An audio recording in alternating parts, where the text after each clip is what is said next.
Hi, welcome to our webinar From Macro to Artificial Intelligence. We really appreciate you taking the time to be with us today. My name is Jean Heath, and I'm a Senior Managing Director at Clearstead Advisory Solutions, responsible for national sales. Joining me today are my colleagues, Aneet Deshpande and Kyle Elliott. Aneet is the Chief Investment Officer at Clearstead, where he is responsible for leading the firm's investment office, overseeing asset allocation, manager research, investment solutions, and portfolio management. He's been working in the financial services industry since 1999 and joined Clearstead in 2020. Throughout his career, he has led teams focused on delivering institutional quality investment solutions and managing complex multi-asset portfolios on behalf of families and institutions.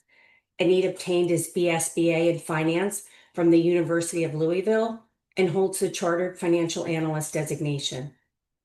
Kyle is a Senior Managing Director responsible for advisory sales and managing client relationships. He also serves on the firm's investment committee and has over 3 decades of industry experience working with financial advisors and clients. Kyle earned a BBA in Trust Management from Campbell University and holds the Certified Financial Planner designation. We will be taking questions at the end, so please feel free to type your questions in the chat throughout the webinar. And before Aneet jumps into the AI discussion, Kyle's going to give us a quick update on our custom portfolios, which are designed to help clients stay flexible and take advantage of new opportunities as the markets evolve. Kyle? Thanks, Jean, and welcome everyone. Thanks for spending some time with us this afternoon. I just want to make a few comments about our custom portfolios. Running custom portfolios is nothing new for us. We've done it for over 25 years, and I guess in the beginning it stemmed from advisors asking us to deal with portfolios that had embedded low-cost basis. And needed a good strategy to move out of those positions. Also, high concentrations of stocks, and again, looking for strategies to move out of those. Fast forward 25 years, and it really hasn't changed that much. Those are still leading reasons why advisors look for custom solutions. But the world's changed too. Everything is customizing the experience. If you look at this slide, you see that 81% of consumers prefer companies that offer personalized experiences. And we see it everywhere. We see it in fitness apps with just a little bit of input from each of us will design a fitness strategy. If you look at music platforms, certainly Spotify will provide listening lists based on what you have listened to in the past. Even social platforms like Facebook and Instagram will focus their advertising around your browsing history. So, why should we be any different? Clients deserve a custom approach. They seek it, and it's a great way to get their investments in sync with their lives specifically.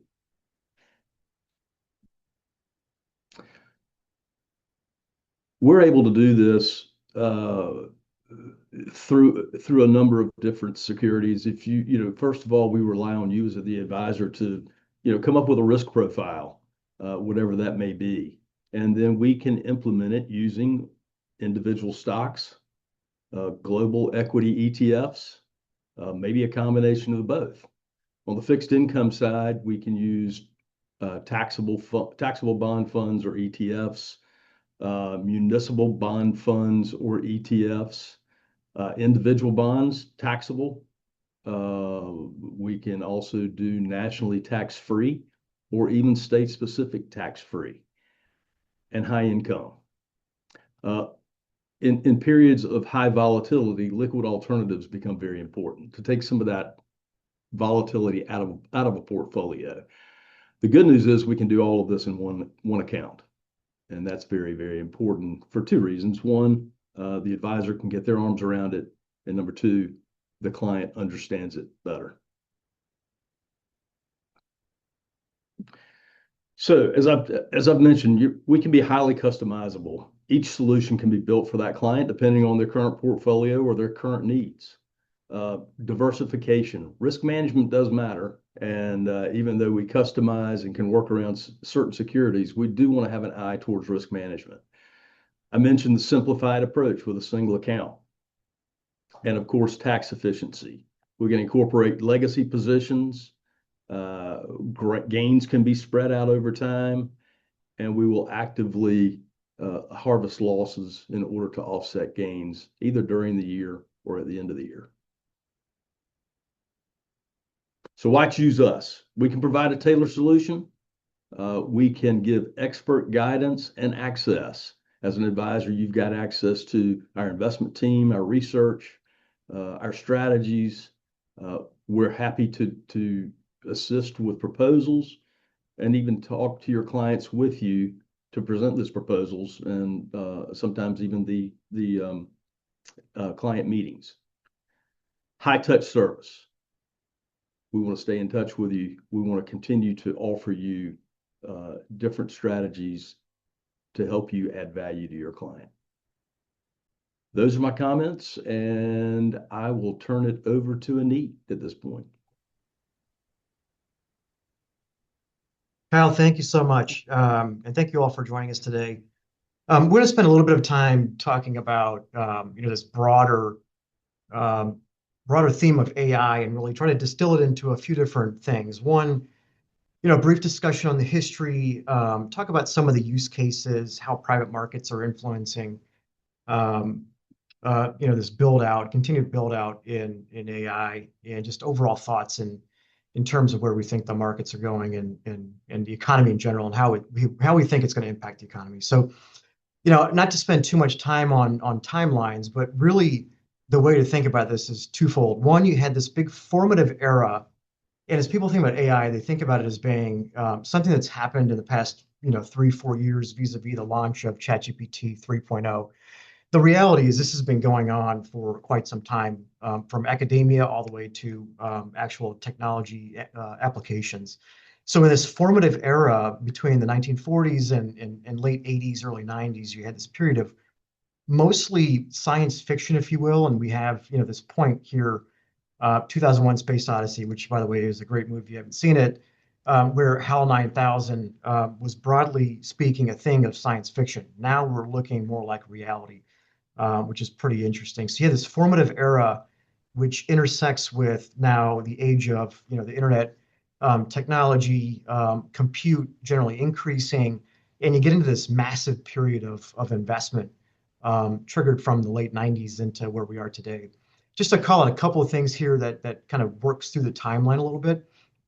You're going from 1997 Deep Blue, that was IBM's artificial intelligence, then machine learning, which beat Gary Kasparov in chess.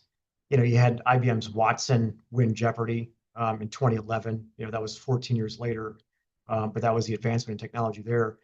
In 2017, just 6 years later, shortly thereafter, you had Google's DeepMind developing AlphaZero, which was capable of mastering Go, chess, and shogi, and able to do it all through self-reinforcement and learning, all on its own.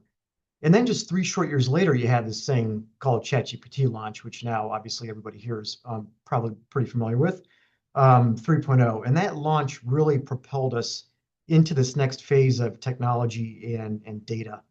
Yeah, there's this wonderful stat out there that we have now consumed more data in the past 3 years than we have in all of mankind. And so, for the most part, experts believe and view this as being something that's going to continue to move at a pace that most people probably can't wrap their head around at this point in time. So where we are today, and we could go to the next slide there, thinking about, the advent of large language models in 2020, you could actually move this node to the right to agentic AI, where, Citigroup, for example, and I'd urge you to take a look at this, just a month and a half ago, issued a press release, and they had created a agentic AI for their employee base to be able to use AI to make their lives easier from a research and process point of view. So while we are all focused on generative AI vis-a-vis large language models, the market is slowly shifting and the technology is slowly shifting towards agentic AI. Physical AI is not that far behind, and that is the sort of incorporation of AI with robotics. We'll talk a little bit about that in a few minutes. What we don't have on this is beyond AGI, you have this thing called ASI, which is artificial superintelligence. AGI would be artificial general intelligence. And so the ASI thing is really the stuff as we see it today of science fiction, which is, being able to have humanoids that are thinking, physically doing things that are human-like and able to have cognitive abilities that match or exceed that of human intelligence and capabilities and abilities. So right now, our view, and this is shared broadly by the market, is we're somewhere in between that generative AI, agentic, and physical AI phase. And clearly, this is going to be happening much faster than most people assume. Now, as we think about speed, I think this is really important and just highlights the change factor and how long it takes for technology to be deployed across, dare I say, humanity at this point in time, given that there's, north of 7 billion handsets in the hands of individuals around the world. But this chart shows you the number of months it took each respective application to reach 100 million users. So before ChatGPT and Threads, it's its own little thing. It's kind of built on the Instagram platform, so they had captive user base there. Just focus on ChatGPT. Before ChatGPT, the fastest was TikTok. It took 9 months, and you start to look out over time, and you can acknowledge that a lot of the things that took longer were just simply things that hadn't met the technology infrastructure to be able to push out or get the technology out. And that can be thought of as mobile computing at the top of the list, but also just compute in general. And so TikTok was 9 months, which is remarkable. ChatGPT did it in 2 months. The next sort of use cases I would say that we're seeing in terms of global leadership of AI is who is using it. We've been watching Anthropic for quite a bit in terms of inside of our firm and just watching how they're evolving their enterprise assets or models across different applications. And what you can see here is at just a pure raw figures, the US is clearly the dominant leader in terms of its use of Claude. However, what Anthropic does is level set that and population weighted. So if you actually look at it per capita and in terms of working force, you have a very different dynamic there. Still a lot of the same names and players, but you can see the US goes from roughly 21% of the global share to, once you population adjust, workforce adjust, you're at roughly 3.6. And so Israel, Singapore, Australia, some of the countries that are, I'd say, broadly in the technology ecosystem are also leading the world in terms of use of AI. So this is very much a phenomenon that's globally spread, and it's not just the US, although the leadership is coming from two very distinct areas of the country, that is the US and China, and we'll talk about that in a moment. This is, I think, a pretty important perspective here, which is, at the beginning of large language models, we all looked at that technology and said, hey, this is interesting. I can see how it makes me do my job better, or how it can make my life simpler or better.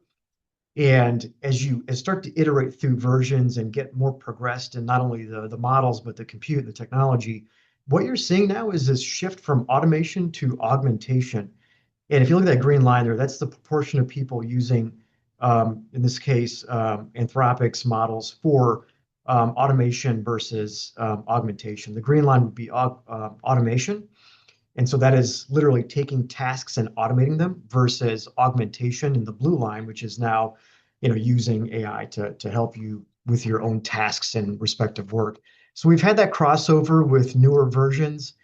We see this across models, generally speaking, where the use of AI is becoming more prescriptive around automating instead of just simply augmenting. And that happened very fast. Again, this was the stuff that 2-3 years ago we were thinking would take 3, 4, 5 years, and here we are in 2025, entering 2026 with this crossover happening.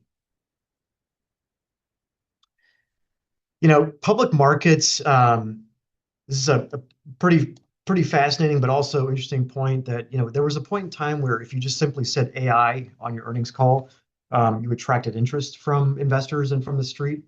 Now what we're seeing is actual mentions of AI being part of the zeitgeist or the operating model for some of these companies. And so we've reached an inflection point where now over half of the S&P 500 is routinely mentioning AI during earnings calls. And you can see this, flatlining around 50 companies, and that was mostly, if not all, technology-oriented companies, where after the public launch of ChatGPT, you had this massive spike in interest, and then eventually now the use cases. And so we think we're getting out of this world of, mentions for the sake of getting attention versus mentions for the sake of actually implementing it across the enterprise level. And so this is a pretty important point in time here that we sit at in terms of the public markets and being able to incorporate AI into businesses. A couple of areas that we have seen AI become pretty significant, say dominant parts of different industries is healthcare. And on the left-hand side there, you're going to see the number of clinical trials that have made mention of the word AI. On the right-hand side, you'll see the number of medical devices that were approved by the FDA that had AI or relied on AI as part of it. Again, for the most part, through history, we had seen a flatlining. Technology, compute hadn't met the criteria that was needed to really get this going. And now what you see post-ChatGPT, which is really coincident for a lot of technology, large language models, and a lot of compute being thrown at very similar problems, where now you have this massive upswing in the medical community to be able to use AI for things like CDS, which is clinical decision support, to be able to get through and work through the FDA process and to be able to fast track or work on fast tracking, not only drugs, but other therapeutics into the healthcare system. So AI is very much, if you look at the majority of the work there, in this case that Stanford had done, you're going to see a lot of the use cases in the medical areas of the economy, which is something that we're all watching very, very, very closely. In terms of, while we're focused, I think very kind of myopically almost on large language models, and we talk about that increase from large, just sort of generative AI and large language models to more agentic AI and then the physical processes. This, I think, is a really fascinating perspective here. And what you'll see is the US is producing more models than any other country. And the next closest country is China, and we are roughly 3 times China in terms of notable AI models being deployed globally. Now you flip that over to robotics, and what you'll find is that China is actually leading the world by a factor of 5x over the next closest competition, which would be Japan and the US, in terms of robotics. And so our view here is, and what we're observing is just sort of watching this servicing versus manufacturing 2.0. And what this is really getting at is the US is a servicing-oriented economy. And a lot of the deployment in AI so far has been there to cater to the services economy, the services part of the economy. China, on the other hand, as the world's manufacturer, sort of setting aside all the tariff anxiety and what's going on, they are still a significant manufacturer of the global product base. What you have seen there is this massive uptake in robotics. And you can see this writ large across American enterprise when they go to China and come back and they talk about the degree to which robotics are being used and how far advanced they are versus the US. What gets missed in that is how far advanced the US in terms of not only generative AI, but just AI in general on the services side of the equation. So what we're observing here is really more a function of how we're deploying AI within the context of our own economies. One thing that's clear is at some point in time, there will become a crossover between robotics and AI. And that is, when companies like Boston Dynamics, which if you haven't heard of, you should Google, when Atlas 3.0 comes out and it has a humanoid-like capabilities and it has embedded AI, that's going to be a very different outcome from a robotics point of view. So this is one of these things where you've got robotics first and you can then bolt on AI, and it becomes a very different work set and solution set there from a AI point of view. So it's very important to watch as a trend. In terms of the notable models that I mentioned, they're generally coming from three areas. They're coming from sovereign countries, and it's the private sector, except for China, where you do have some state-sponsored stuff there. But generally speaking, the private sector in the U.S., China, and there's still some academic institutions pumping out a lot of the big models that are out there.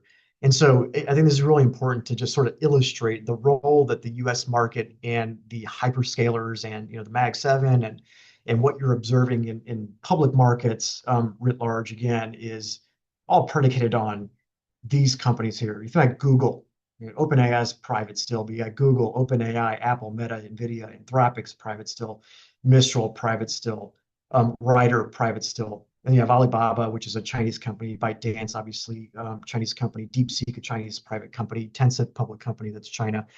The real, I think, thing here to pay attention to is we have a mixture of private and public markets, not only globally, but in the state side, that are really deploying this technology. And this will get into a little bit of the private market data that I'll touch on here, but really important point that just illustrates the US's dominance and role as a leader in AI around the world. Sort of on the point of private capital, a lot of words here. I'm not going to talk through this stuff, but the private markets have played a significant role in the AI build out across the economy. Roughly 64% of venture deal activity in terms of dollars has been based on machine learning and artificial intelligence. And that is astounding. So a couple of years ago, we would say half the dollars raised were going towards AI and ML, machine learning. That represents roughly 30% of the number of deals, but you can see on the left-hand side there in 2025 alone, we're talking about 4,000-ish deals across about $161 billion of capital raised exclusively in AI.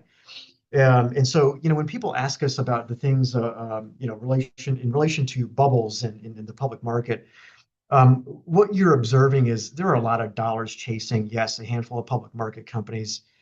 They are growing cash flows at a clip that I think we could sort of substantiate some of what the reactions are in public markets.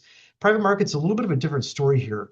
In venture, we know that for every 30, for every group of 30, one will likely succeed and 29 will probably go away. And so we're watching a lot of dollars get thrown in the public markets, particularly the venture capital side of the equation here, in hopes of finding those next sets of unicorns that are going to drive this AI craze. A lot of money going in. We've seen Anthropic, XAI, which is Twitter, formerly Twitter, raise money on the order of post-money valuations north of $100 billion for Anthropic, closing on 200 there actually, and then approaching 100 billion for XAI. These are companies that were formed literally out of clear blue for XAI, just a handful of years ago. So a lot of money being thrown in the private markets, and very important to the leading to the dominance that the U.S. is having throughout the broader AI ecosystem. The important parts here is, okay, so that's all the context, and that's all great. And, we can talk about bubbles. We can talk about, just general themes of what we're observing in the markets. But where we start from a macro point of view is really this. Our baseline expectations are this. We expect that AI, just like the railroad, which I would argue is a pretty good comparison given the technology sector now in terms of its contribution to GDP, you have to go back to the railroad to find a single sector that has been that significant of a contributor to GDP growth. So this is very, very big. And our general view is, if you look at the academic literature, and for the most part, majority of studies would tell you that productivity growth over the next decade is likely to increase by somewhere between 1% and 3% per annum over the next decade.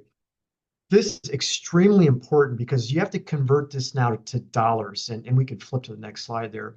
As we're thinking through GDP and how the economy can grow, we can distill down GDP into two primary categories. One, employment growth, and two, productivity growth. And I'll talk about that in a moment. But as you're thinking about productivity, that assumption of raising roughly 1 to 3% productivity the next year for the next decade to 15 years, what that really means is creating on the order of trillions of dollars, between $5 and $10 trillion of additional GDP across the globe. So this is real economic impact, and we're observing that right now. And I've got a couple of slides here that'll talk a little bit more about that. But it doesn't go without saying that this is largely asymmetric in the sense of you're going to see developing countries experience most of this benefit first. And so developed countries, apologies. So that's going to be the US and that's going to be China, where a majority of this investment is taking place. And then the rest of the world behind that. Why productivity is really important, this is going to hit at this point. So just focus on the left-hand side there. When you look at rolling decades and the contribution by employment growth and productivity growth in terms of their contribution to GDP growth, we had an era in the 70s and 80s where the baby boomers were getting into the employment, the labor force, and we were generally speaking increasing labor force participation, and productivity was a lot less because we didn't have as much technology as we do today. And so employment growth was really important to driving GDP growth in the 70s, 80s, and 90s. You start getting into the 2020s and the 2000s, and broadly speaking, this century. What we've observed is the almost the inverse of that, where labor force is declining.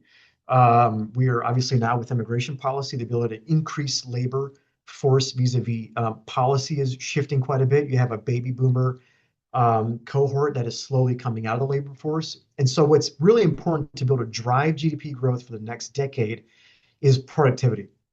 And so that's why there's so much hype, from a macroeconomic point of view, on AI, because that, I hate to say savior, but if we're going to have a productivity miracle, which is what's required to drive GDP growth above trend for the next decade, we really need technology to do that for us. And so that's why there's a lot of excitement on this. So how have we seen, or what have we observed in terms of actual dollar translation from a macroeconomic point of view, from a top down? This is a little bit noisy, a lot of colors and stuff going on here, but if you looked at on the left-hand side there, just the raw amount of business investment and business investment's contribution to GDP. And where is that coming from on the right-hand side? What you'll see is post-ChatGPT launch, you had a lot of, and that was obviously coincident with post-COVID, so that influenced some of this stuff. But you had a lot of residential fixed investment spending on the front of that period. As you look into the most recent quarters and periods, what do you see there? The greens. You see a lot of information processing equipment, a lot of software.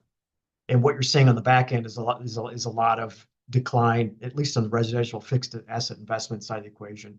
So fixed investment's been increasing, but it's been increasing because of things that are supportive of this outlay that is required to build out the AI infrastructure. And so we're seeing this from the top down into these numbers. And so it's not surprising we see things like NVIDIA report better numbers, Apple, Microsoft, and the rest of the cohort there that's involved in the AI theme. More specifically, if you look at the general trend of where production is being focused, look at all durable goods there, that green line, basically flatlining. You contrast that to things like peripheral equipment, communications equipment, semiconductors. Those have all been off the charts up to the upper right. And so this is, again, sort of in a coincident manner, if not backwards looking, validating the amount of build out that we've observed in the market. So to the point that, it's say that, as people ask about, is it real? All of these data points is really pointing towards why it's real. These are hard dollars in the ground being monetized by a lot of, not only public, but private companies. As I'm going to kind of round third base here and kind of focus a little bit on the job side of the equation, because I think this is very important, because the only way you can really get from,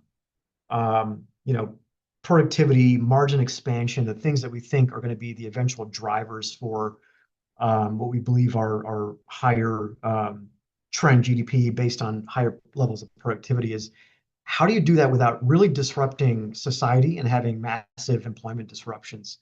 And so, if you look at majority of the studies, for the most part, have talked about, the percentage, in one case, the percentage of employment that's going to be impacted by AI. While there's a number of studies here, I think the point is if you just look at these are non-zero numbers, and we're talking about between 20 and 40% of employment will be impacted by AI. We've been doing this presentation or some versions of this for around 4 years. I think people had a hard time thinking through that. I know, personally, I think we all, for me, I can say I did, and I think even our team here had thought about, yeah, it's hard to really think, how does that happen? As we sit here 4 years later, you're seeing it happen. And now, you're seeing the themes of automation come into play. You're seeing technology, and we're incorporating some of that technology inside of our own businesses that are helping not necessarily disrupt employment, but certainly change the composition of employment. So clearly, there are going to be changes across multiple industries, multiple sectors. There's a lot of work that has shown that, things like the legal profession, office admin, I get blasted by marketing emails that are clearly AI driven. So marketing outreach is a profession or a task, anyways, that is being automated out by AI. Other parts of life sciences, architectural engineering, things like that, business ops. A quarter, which is pretty astounding stuff here. If a quarter of work tasks can be fully automated, it's something you have to think about. How do you then turn, and what do you do with that time if a quarter of your time is given back to you in terms of being able to take some simple, largely administrative work off your plate? How do you redeploy yourself through upskilling, reskilling, or just generally speaking, doing more productive things to drive the bottom line for your respective companies? The last point I'd say here is employment's always changing, and automation anxiety has been something that has been, say, almost a fixed point of view inside of the U.S. economy, which has been changing every 10 years, we would argue. In 1900, this is a little bit of a long stretch here, but you think about, 120 years ago, almost half of our employment base was wrapped up in agriculture. And you go back to 2000, and even today, that's less than 2%. And so, take that one step further, as we sit here today, and you look at the BLS's guide of all of their different job codes that they use inside of the government statistics. 60% of those did not exist in 1940. And so our view and our thinking here is, if you think about all this technology and where this is going, it's easy to think forward and say, in 20 years, there's going to be a significant number of jobs that exist that don't exist today. And so that's the role that AI appears to be having, sort of kind of writ large across the economy, and what we're seeing, and how we think this is, something to be excited about from a macroeconomic point of view, as we think about the key drivers for economic growth. This is real stuff, and we're watching it happen and play out in real time. There are going to be clear economic consequences, and that's because every time you have something as formidable as this, and I would put the internet time period as a recent example of this, you have overinvestment. And with overinvestment comes investor pain and some real economic pain. So that's not to say that that is around the turn or we have good visibility into that. That's just something that happens as a result of these kinds of structural build-outs as economies adapt. So that's a lot in 25 minutes on AI. We could go on for hours on this stuff. To Gene's point, we're happy to take any questions related to either markets or just generally speaking what we're seeing in terms of AI. Thank you, Aneet. Very fascinating. I was happy to see that impact on jobs, because I hear a lot about that, and just to see the evolution of how other jobs were created in different types of times in our world, really, where there were big shifts like AI. So one of the questions that did come in was, where do you see the biggest near-term investment opportunities emerging as AI moves from generative to agentic and physical applications? Well, that's a big question. The first thing is, the first thing I'd tell you is, and this gets a little bit to the bubble question, the build out doesn't show any real signs of slowing. And that's in terms of capital expenditures that we're seeing from from the big public companies to the investments that are being made by private companies. We just recently had the CEO of a large household name infrastructure company in our offices the other day, and they were sort of telling us they are building out for 3 years delivery with some of the data centers that they're um, building right now on behalf of the hyperscalers and a couple of other government state joint ventures that they're producing. So it's hard to see this slowing down. So that's the first thing. It's not an investment opportunity, but it's just to sort of take away the fact that we may be on the precipice of some major decline. So the investment's still there, at least from what we're seeing. It doesn't mean we can't have public market volatility and so on and so forth, but that's there. But in terms of the transition, Gene, to the question's point more specifically, as you're moving from what we would say the enablers of AI, which are the hyperscalers and all these companies that are sort of in charge of building, it's the chip, it's the data centers, it's the chip manufacturers, it's all this support that are responsible for enabling AI. As that shifts to the adopters of AI, meaning the companies that we think in the sectors, industries, and the parts of the economy that we think are going to take advantage of AI to boost productivity, increase bottom line, that gets back to that macro part of the story there. That linkage is pretty interesting because that could get into some really interesting opportunities for some forgotten sectors. And I would just say, kind of broadly speaking, without talking about name specific, but you can think about growth value as being, I think, a very specific intersection of moving from enablers to adopters. And so the enablers are clearly the growth-oriented sectors and stocks that we're watching today. The adopters are going to be the mostly value traditional, I don't even call it an old economy, but those old sectors that are going to benefit from this through time. Infrastructure is still a big area that we're interested in that has a lot of continued support as well from a demand point of view, but also from an investing point of view. Okay, so you seem bullish, which is great. But there have been many people that I've spoken to and things I've read that are saying, are the valuations justified? Are we seeing early signs of another tech bubble type of thing that we experienced about 25 years ago? So what do you say to those naysayers on all of the positive things you've been saying about AI and its impact on our industry? Yeah, that's a great. And one, I'm as cynical as the best of them, and I think there's when the facts change, I change, we change sort of thing. But when you look at it's hard to contrast the valuations of today with the valuations of 30 years ago, let's just say. The economy was just very different, categorically different. It didn't have the same growth drivers. So you can't take 30, and by the way, I'm not justifying valuations today, but you can't take the valuations that exist in today's public markets and then compare them on equal footing with the valuations that existed 25 years ago. You do have to make adjustments. You have to look at margins, for example, and say, I need to adjust margins, not for 30 years ago margins, but what we think are sustainable, permanent margins going today. Because we have seen profit margins go up and up and up and up. And a lot is just because companies have gotten a lot more efficient. They're driving returns with less investment, less capital investment, less people, and so on and so forth. So I will say there's a difference between the economy and markets. And so if there are risks in public markets, they may be contained to public markets right now. We don't see that spillover on the real economy. And I think that's a little bit of a nuance there too. But clearly, if there is a bubble, it's hard to know if you're in one. It's just fundamentally the economy looks very different to the time periods that we were discussing, during the tech bubble, where majority of companies were trading at, one, they weren't driving earnings or cash flows for that matter.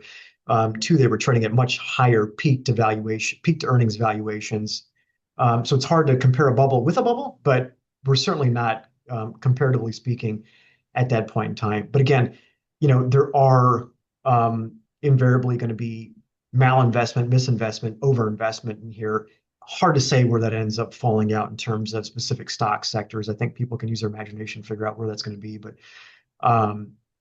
yeah, it's bubbles not, we worry about it, we think about it, but you can't invest around bubbles. I tell you, you just, that I'll stop with this one, but Alan Greenspan gave the Irrational Exuberance speech on December 5th, 1996.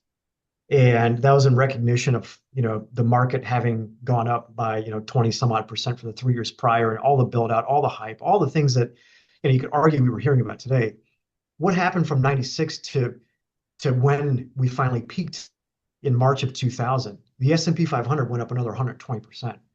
So, you do risk path dependency versus point to point is a very important piece of the puzzle here. And our jobs as investors and advisors is to make sure our clients see the point to point and not the path, and not get kind of diverted from their objectives, and make sure that they're aligned with staying focused on what they're ultimately trying to achieve. So. Okay, that's a good segue into a question that just came through, is how is Clearstead integrating AI into how we deliver advice and manage portfolios? First, carefully. And why I say that is we take very seriously the need to protect client data. And, there are a lot of, stories and cases of people deploying large language models and dumping client data in to create work. And you just can't do this in the age of cyber and the age of, the digital world that we live in. You just can't do that. So, I'd say kind of answer that two ways. One, strategically, which is we have a CTO that is in charge with building out how AI is used across the firm. A little bit more focused and specific, we do have compartmentalized AI, enterprise-wide large language model technology. We do have a couple of different software vendors that we're working with, and they're able to help us do things like distill down, very basic stuff like large research papers, company reports, fund evaluations into more streamlined points of views. We were, you can now do a lot of analytics. Think about look-through exposures for client portfolios, for example. Used to be you had to go buy a Morningstar Direct license and then, figure at $14,000 a year and drop your portfolio into that software and ask, sort of figure out what what's my large cap growth exposure? What's my large cap value exposure? What's my small cap exposure? How much Apple do I have? How much Tesla do I have? How much duration do I have in my portfolio? Now you can really take that work set and do that for the most part. I won't say instantaneously, but very quickly using some LLMs and technology. So that's sort of like client experience, ability to have a more thoughtful perspective on the client portfolio is quite interesting. And I think this stuff is just going to get better and better, and it's going to, I think, all benefit clients in a way that that is much more significant than anything we've seen in the past. That's great to hear. I believe that as well. And I think, talking about the positive impact it has on clients, I'm going to shift over to you, Kyle. So I really like this slide that you shared that showed 81% of consumers prefer companies that offer a personalized experience. And we've seen a tremendous growth over the last few years in our industry with the demand for a personalized solution, a customized solution, each client looking to have a portfolio that's tailored to their wants, needs, desires. And that's something we've been doing for a long time at Clearstead, pretty much from the start. And so, can you share with us the types of personalized experiences you've seen clients request? What are they coming to and asking when they want to build an allocation? Yeah, I mean, of course, we talked about the tax aspect and controlling capital gains, but there are others that are fairly common. Sacred stocks are a good example where a client may say, "Hey, my grandfather left me these handful of stocks, and he thought they were great companies, and I don't ever want to sell them." And our response is, "Well, that's fine as long as they're healthy companies, and we're happy to build portfolios around that." Another might be, social issues, which you might think of like ESG, where maybe someone doesn't like energy stocks or, whatever that may be, or, alcohol companies or tobacco. So those are a couple of examples where you you position a portfolio around that individual's needs and wants. Do you have any examples of how we've helped clients reduce their tax burden through the way in which we manage the portfolio?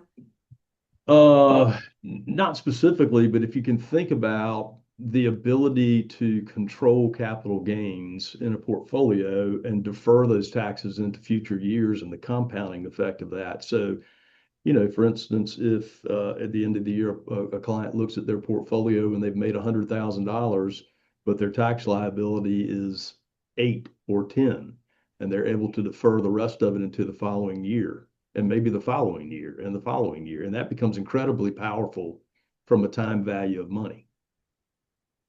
Absolutely. All right. Well, at this point, we don't have any other questions in the chat. So I think, we're at our time. We said 45 minutes. So I want to thank everyone for joining us. Please feel free to reach out if we can help you in any way. Any more information on the AI detail that Aneet had shared, or if there's any way in which Kyle and his team and our other, advisors can support you with your clients, please reach out to us. Have a great day, everyone.